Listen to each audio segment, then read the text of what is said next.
አብሮስትልን እንኳን አብሮ አደረሰን። አሁን የምንገኝበት በጠቅላይ ሚኒስትር ጽህፈት ቤት ወይም ጠቅላይ ሚኒስትር ዶክተር አብይ አማካኝ የተሰራ የገጠር ዘመናዊ የአርሶ አደር ሞዴል መንደር ላይ እንገኛለን። እንኳን በሰላም መጣሽ አሪቡ ብያለሁ። እናመሰግናለን። እስቲ በዚህ በገጠር ኮሪደር ልማት ምን ተሰራ? በጣም የሚያምር ነገር ነው የሚታየኝ። በውስጡ ምን አለ? ያው የጠቅላይ ሚኒስትሩ ኢኒሼቲቭ ነው ይሄ። ገጠር ላይ የተሻለ ዘመናዊ ህይወት መኖር ይቻላል፣ በገጠር ዘመናዊ ቤት ውስጥ መኖር ይቻላል የሚል አዲስ ሀሳብ ነው።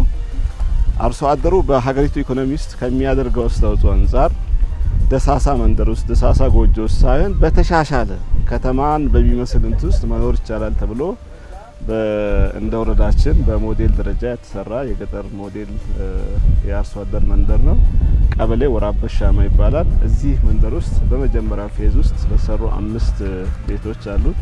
ውስጡ ወደ ከ10 የሚበልጡ ፓኬጆችን ያጠቃልላል ነው። አጠገባችን የምናየው የተሻሻሉ ላሞች የሚቆዩበት ነው። ይሄኛው እዚህ ፊት ለፊታችን ያው ጎመን ለሰው ልጅ የሚያስፈልግ በሙሉ ከመድኃኒት ጀምሮ ሰላጣ፣ ቆስታ፣ ቀይ ስር፣ የሌማት የጓሮነት ፍሬሽ የሆኑ ነገሮችን ማግኘት የሚቻልበት ነው።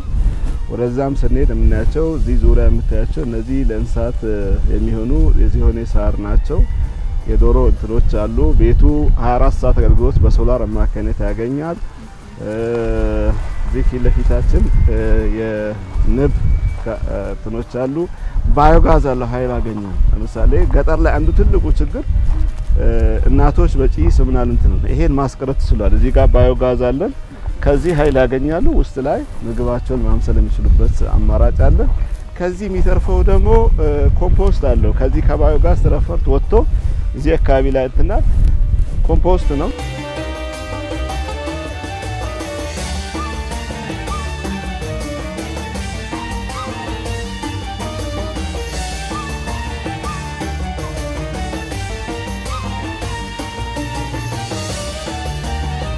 እዚህ አካባቢ እንሰት ተለመደ አይደለም።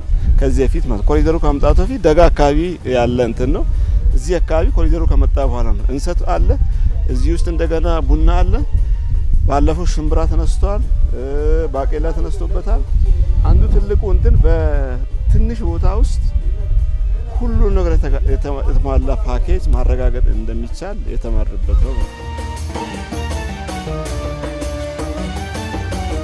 የተዘጋጀ የስልጤ ባህል ምግቦች አሉ። በሱ እየተቋደስን እየተዝናናን የኢድ በዓላችን እናከብራለን። በድጋሚ እንኳን ደረሳችሁ እንኳን ደረሰን ለማለት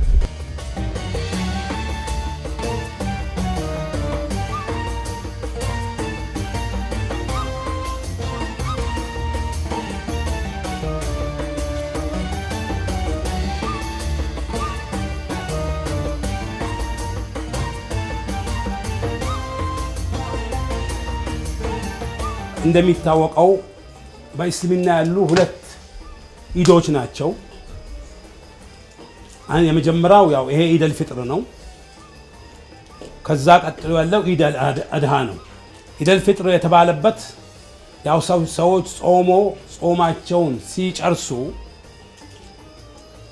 ስለሚበሉ ነው። ፍጥር ማለት መብላት ማለት ነው።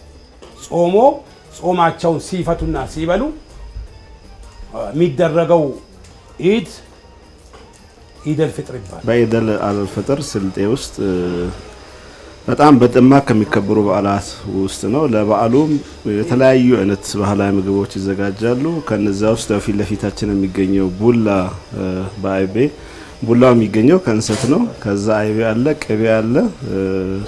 ጎረቤት፣ የሃይማኖት አባቶች፣ የአገር ሽማግሌዎች፣ ህፃናት፣ ሁሉም ዘመድ አስማት ከተማም ገጠርም ያለው ተገኝቶ በደስታ የሚያሳልፍበት ቀን ነው። በፕሮግራሙ እንደዚህ የተለያዩ ጣፋጭ ሆኑ ምግቦች ይዘጋጃሉ። በጋራ ነው ማዕዱ የሚቋደሰው።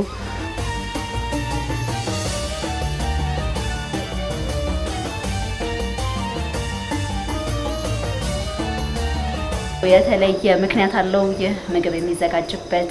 ይሄ ምግብ የሚዘጋጀው ብዙ ጊዜ ትልቅ እንግዶች ሲኖሩ፣ የጎሳ ስብሰባዎች ሲኖሩ፣ ሰርግ ሲኖር፣ አረፋ ሲሆን እና አሁን ፍቺ ሲሆን፣ በፍቺ ደግሞ ጠዋት በልተሽ ስለምትሄጂ አፈኩፋቸው ይሉታል ሰው የኛ ማህበረሰብ ጠዋት ወደ ሰላት ከመሄዱ በፊት ይሄኛውን ምግብ ተመግበው ነው የሚሄዱት። ዛሬም ፊች እንደመሆኑ መጠን ይሄም ያው በዛ መልኩ ነው የተዘጋጀው ማለት ነው። ስለዚህ ይሄኛው ባህላዊ ምግብን ብዙ ጊዜ ለማስተዋወቅም ጥረት ያደረግንበትና በአፍሪካ ድንቅም በሰፊው ያስመዘገብንበት ሁኔታ ነው ያለው። በተለያዩ ሴሬሞኒያችን ላይ ይሄ ምግብ አይጠፋም። የክብር እንግዳ ሲገኝ ዶክተር አብይም ባለፈው መጥቶ እዚህ ሲመረቅም ይሄ ባህላዊ ምግብ ቀርቦ ነው የተመረቀው። የስልጤ ማህበረሰብ የፊቱን ሲያይ ወደፊት ፊውቸሪቱ የበራለት ይሁን እንደ ቅቤ ያማረ እና እንደዛ ለማሳየት ነው እዚህ የሚታየው እንጂ ለሌላ ጉዳይ አይደለም። እና ደስታ የበለጠ ወደፊት እንዲሰማው ፍቼ ማለት በስልጥኛ እንደ ደስታ አይነት ነገር እንደ መስታወት ነው የሚያሳየው። ይህ የዚህ አካባቢና በሌሎች አካባቢ የሚገኝ አተካኖ ባህላዊ ምግብ አይብ ቡላና ቅቤን በመጠቀም የሚሰራ ጣፋጭ ምግብ እንደሆነ ተገልጾልኛል። በተለይ ኢድ አልፈጥርን ለመሳሰሉ በዓላት ለሚመጡ ለሌሎች ተለለቅ እንግዶችን በተለያዩ ጊዜያት በክብር የሚዘጋጅ የሚቀርብ የምግብ አይነት ነው። በኢድ አልፈጥር በዓል ደግሞ ይህንን ምግብ በመጠቀም ቅቤው እንደ መስታወት ሰዎች እንዲመለከቱት ይደረጋል። በዚህ ባህላዊ ክንውንም ሰዎች ደስተኛ እንዲሆኑና የወደፊታቸውን እንዲመለከቱ የሚያግዝ ባህላዊ ምግብ ነው። የዛሬው ልዩ የኢድ አልፈጥር የበዓል ዝግጅታችንም በዚሁ በስልጤ ዞን ተገኝተን በተለያዩ ቦታዎች በመንቀሳቀስ የገጠር ኮሪደር ልማት ስራዎችን ተመልክተናል። እንዲሁም የኢድ አልፈጥር በዓል አከባበርን በተለያዩ ቦታዎች ተገኝተን ታድመናል። ስለዚህ ደማቅ በሆነ ሁኔታ በዓሉንም እያከበሩ ይገኛሉ። ከዚህ ባህላዊ ክንውን በኋላ ደግሞ በሃይማኖት አባቶች የሚሰጥ ምርቃት አለ። ይህንን የዱዓ ስነ ስርዓት ተከታትለን ዝግጅታችንን የምናጠናቀቅ ይሆናል። እስካሁን ድረስ አብሬያችሁ ቆይታ ያደረኩት ካሰች ምሬሳ ነበርኩ። ለመላው የእስልምና እምነት ተከታዮች በሙሉ መልካም የኢድ አልፈጥር በዓል እንመኛለን። መልካም በዓል። አላሁ አክበር አላሁ አክበር አላሁ አክበር።